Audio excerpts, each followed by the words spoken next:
Psychosis is an indescribable experience, and I try my best to describe it, but honestly, I can only ever come like 10% close to really conveying what it's like. It's kind of like I'm a translator, and I'm translating one language, psychosis, to you guys, but I'm maybe not the most skilled translator. I think I've gotten some practice in translating through making videos a lot, making it make sense. It's just that this is a language even I don't entirely understand. For one thing, psychosis is very heightened, and a lot of people describe it as being more real than real. You tend to be entirely present in this reality that's happening to you. You can't turn it off. You can't turn away from it, so it's constantly in your face. Aside from that, it brings upon some really strong emotions. Paranoia, for instance, can be very, very strong, and that's exhausting. It's like running a mental marathon because you're either euphoric with perhaps mania, in my case, or you're living in constant fear, constantly waiting for the shoe to drop, not knowing what you're afraid of or when it's going to happen. This kind of experience is so all-encompassing, and it really does create its own world all around you, a world just as real as anyone else's, or as some of us would say, more real than real. And the thing is that I have tried in so many ways over the years to find the perfect analogy or like metaphor for psychosis, something that is universally describing a experience that's not all that universal. I think I've come a long way in finding the language to impart upon you guys like what I think it's like, how I would describe the experience. And again, I'll only ever really come like 10% close to what it's actually like, but let me give it my best shot. Today I'm going to explain to you what I think psychosis is like. So close your eyes and dream me home.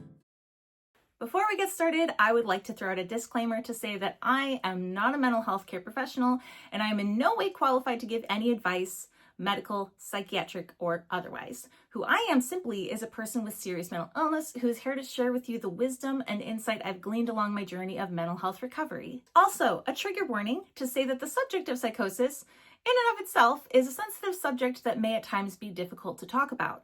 So if at any point during today's video I say anything that may be upsetting or triggering to you, you are more than welcome to leave. In this video specifically, we will be talking about substance use, recreational drug use, so if that is not your cup of tea, you are more than welcome to leave.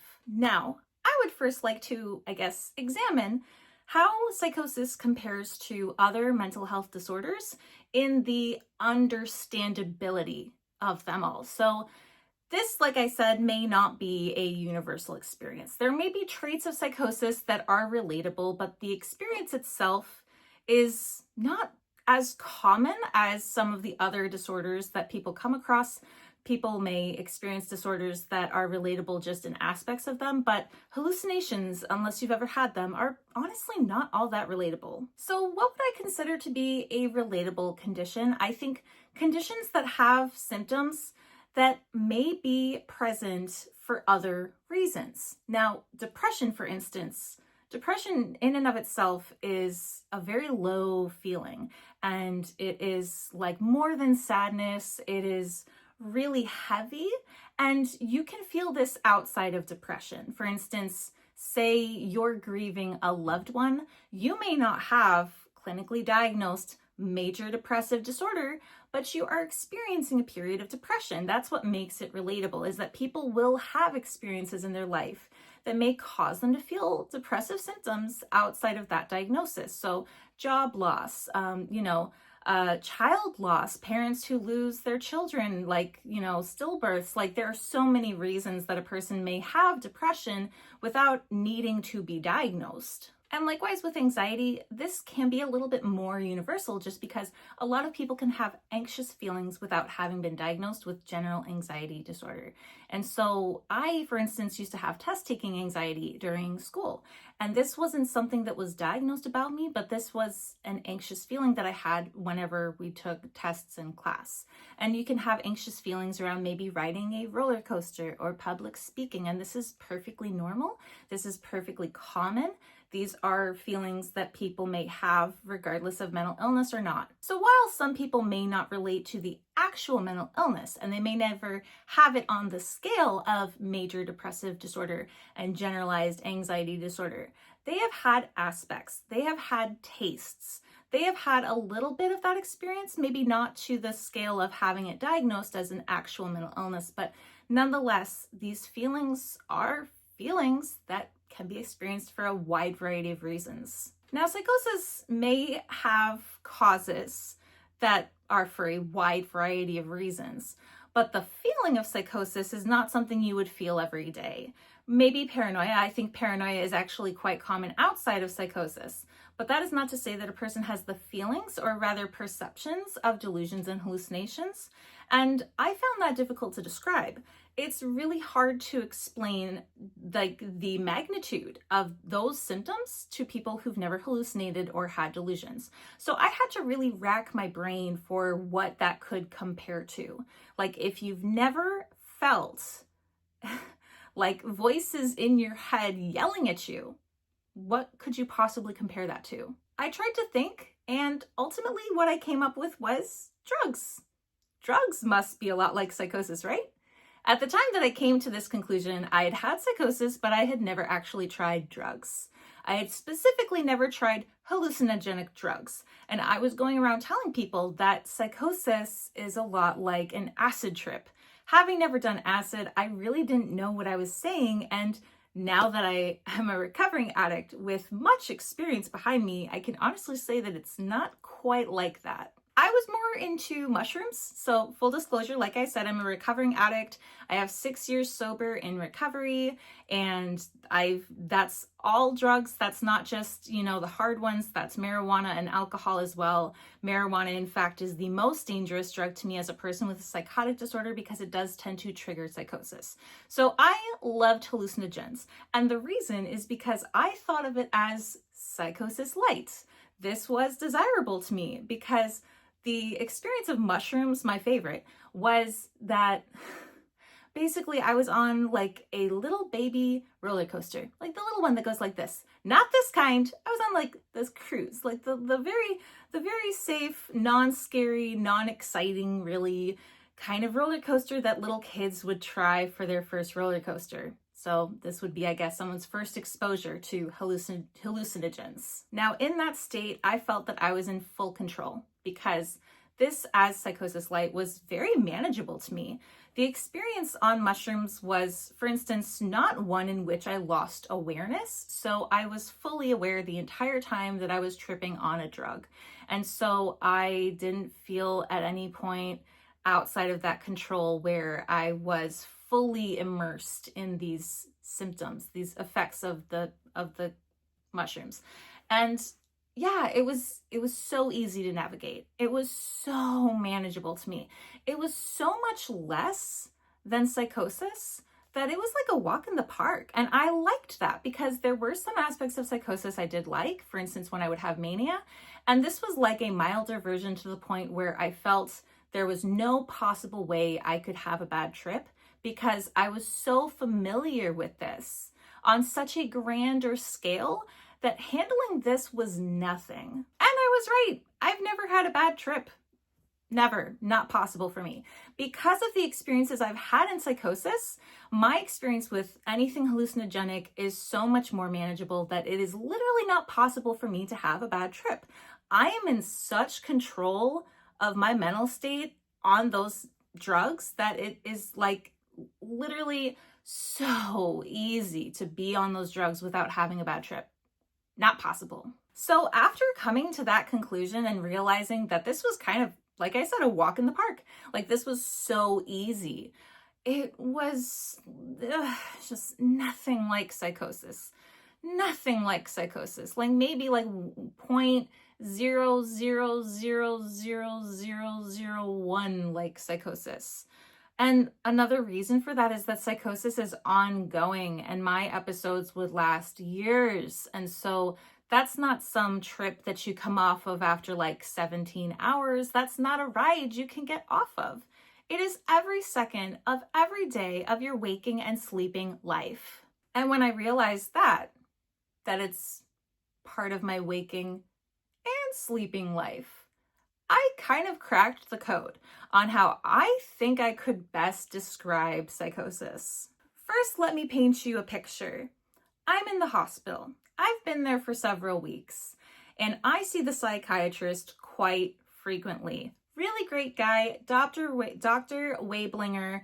Just, if you know him, none of you probably do, but if you know him, you know he's a really great doctor. I love that guy. I know I've raved before about Nikki Boehner, my psych nurse. This guy is up there as far as providers go. He helped me through like 3 psychotic episodes because I was in and out of that hospital a lot. And Dr. Weiblinger had a really great approach at getting through to me because I never knew what was going on, and I never knew what reality was mine and what was yours and how to tell the difference. He could kind of get through that barrier. Not in a way of saying your reality is false and this is your like in psychosis, but in a way of saying, why don't you challenge what you think is reality? So I'm on this psych ward and I'm pacing all the time because I don't know why, but I'm also like thinking that I'm Jesus and all of the other patients are my disciples. I'm thinking that I'm being hunted by some kind of a predator and I had to go sprinting down the halls. Like, this was my reality. And it was very chaotic and it was very confusing. It was very heightened and scary.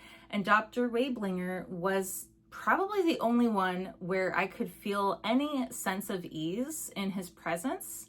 He spoke very calmly with me. He was very good about, just kind of gently coaxing me into conversation, and I would go off on these tangents. He would redirect me. We'd eventually get to the point. Over the course of these several weeks, I would constantly be telling him about my dreams. I would tell him in great detail everything I dreamed the night before, and I did this pretty much every time I saw him. And every time I saw him, he would say, Carolyn, we're not talking about your dreams. We're talking about your day. How is your day going? This greatly confused me because I couldn't understand what he meant by that. Yeah, they're dreams, but they're real. Like, my day and my dreams are the same thing. Part of me could differentiate and understand they were dreams, but this was in the same way that I could justify being on different planes or dimensions. This was the same kind of way of seeing reality as all these different facets, because I could jump through portals into another dimension in my waking life just as easily as I could dream up something really wild and consider it to be real. So yes, they were dreams, but to me they were real, and I didn't know the difference. I even remember some of the dreams that I had while I was in the psych ward, and one specifically was that I was walking through a city and it was dark and rainy, and the rain, when it would hit the ground, would turn into frogs, and the frogs would jump down the drain. And that made sense. There had to be some kind of a meaning behind it, and it made sense. Now, in my waking life, outside of psychosis, rain doesn't actually turn into frogs. It's not possible. It's against the laws of nature.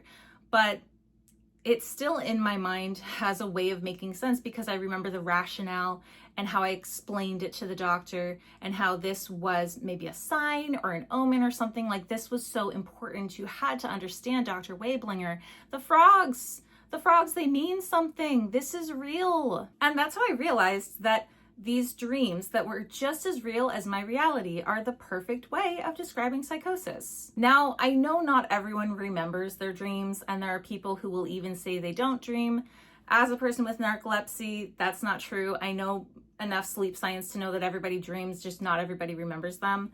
Now, the dreams that people have are pretty universally strange. Like, I think that everybody who can remember their dreams can vouch for just how strange dreams can be, how they have their own logic, how they make their own sense, and when you wake up you realize it made no sense at all. Psychosis is like that. It's like a dream, and it's like when you're in that dream, everything makes sense and you don't even question it, you don't even think twice about it. And sometimes people would ask me, like, why didn't you get that you were psychotic? Like, why didn't you understand? Like, why didn't you think? There's no questioning it. Like, do you walk around in your daily life and question why there are clouds in the sky?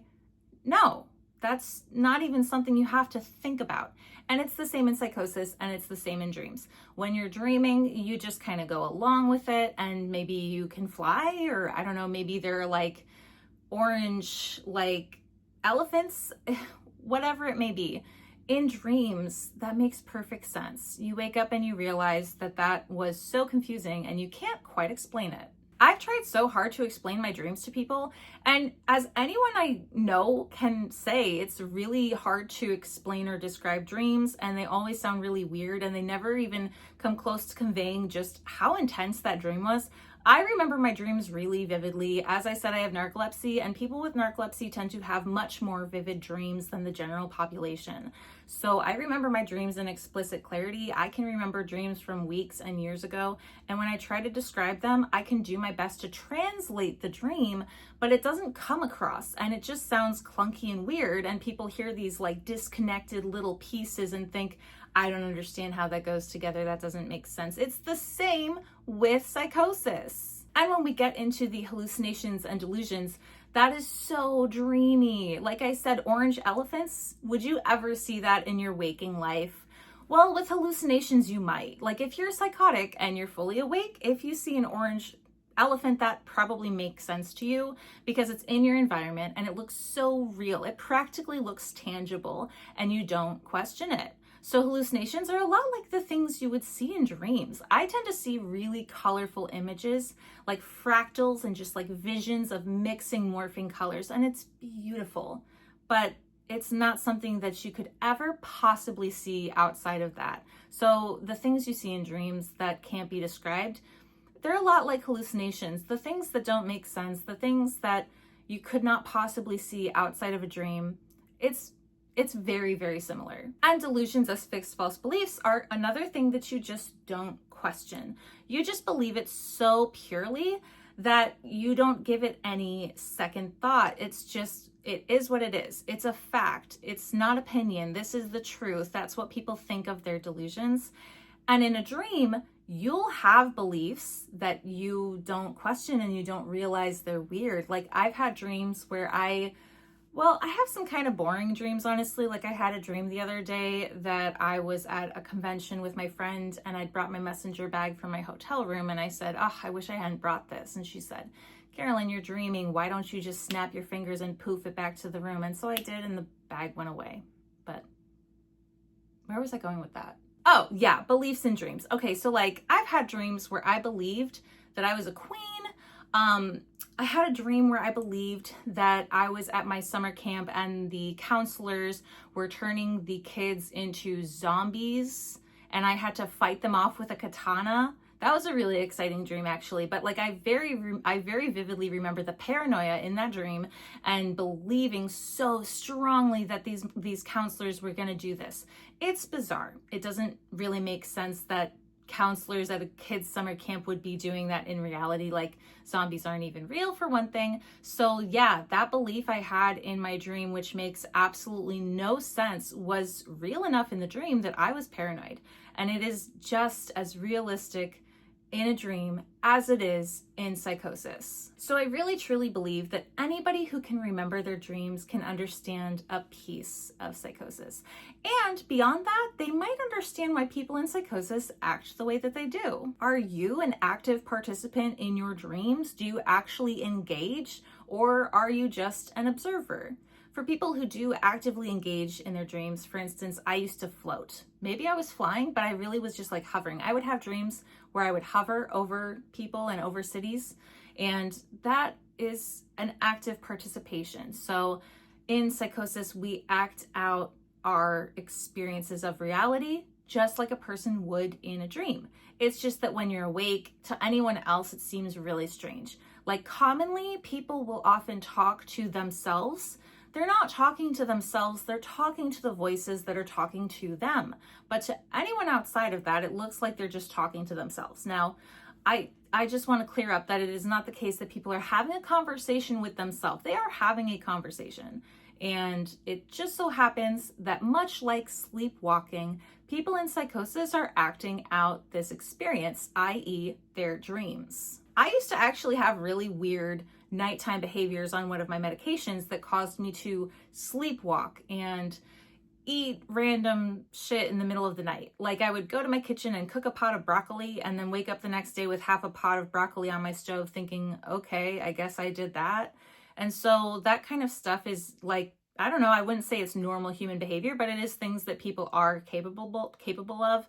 I was a sleepwalker when I was a little kid, and I did it a lot. It was years before I came out of that. And I often think of the actions people have in psychosis as just the same as sleepwalking. My mom would always have to wake me up, and people with psychosis will have people try to snap them out of it.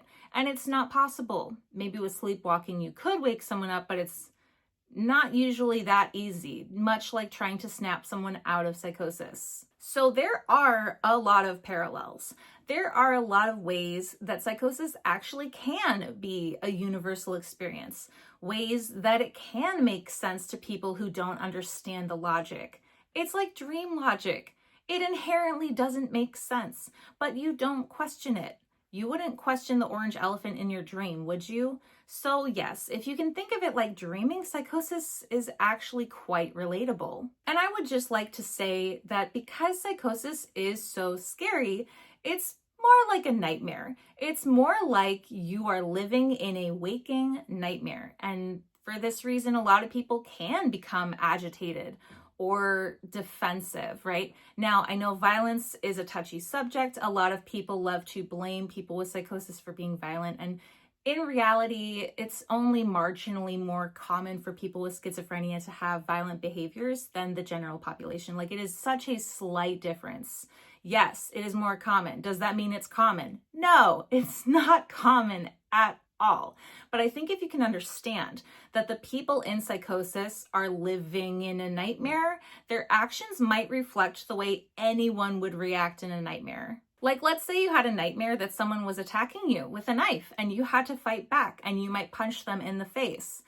If you were sleepwalking even, you might punch someone in the face. And we don't hold anyone, accountable for that, do we? Well, a lot of people tend to get very upset when this happens in psychosis, and I would love for everyone to just understand that in psychosis, these actions that may seem violent are reflections of their inner world that is in itself terrifying. And so whatever actions a person in psychosis may act out could be a reflection of that. Violence is also often related to substance use or not getting proper treatment. People who are left in episodes untreated for a very long time, it tends to be people who already have violent tendencies. So it's not to be blamed on psychosis. There are so many variables for it. And really the way I see it is, if I were to act out any violent act in psychosis, it would likely be because I was scared for my life and perceiving whatever threat it is to be a persecutor or something like that. I would probably only be doing it out of survival for saving my life. But honestly, that is an entire topic for a different video, an entire video series, honestly, because violence and psychosis is much more nuanced than people really like to think, because a lot of people will turn a blind eye to it. And I could talk about that at length. So I'll actually stop myself before I get too far. So, living in a dream, living in a nightmare, a waking nightmare, that's psychosis for you. I think, honestly, that is the most relatable way I can convey what psychosis is like, because there is really no experience that can come anywhere as close as dreaming. I actually really do believe when I'm in psychosis that my dreams are reality. And so, yeah, I would say that's probably the most relatable way to describe it. So that's it for today. That's all I have for you. Thank you so much for watching my video. I truly appreciate it. Let me know in the comments how you would describe psychosis, how you can relate to it or make it relatable to others. I'd love to hear from you. I put out videos every Thursday/Friday, as well as TikTok compilations on Mondays. I don't know, I'm trying so hard with my videos. And this merch store thing has been an ongoing snafu since last year. But, this should work today. The ads should run. And if they don't, maybe I'll just stop bothering. But I have a new merch store. I love it. I think it's adorable. I think the clothes there are so cute. And I would love for all of you to check it out and see if you like anything and maybe support my channel by buying a hoodie or two. But if this isn't going to work, I guess it's not meant to be. So please check for ads. If there are no ads, I'll give up. But like if there are ads, go check it out. It's a cute little shop. Yeah, so that's it. And I will see you all in the next one. Thank you. Bye. So close your eyes.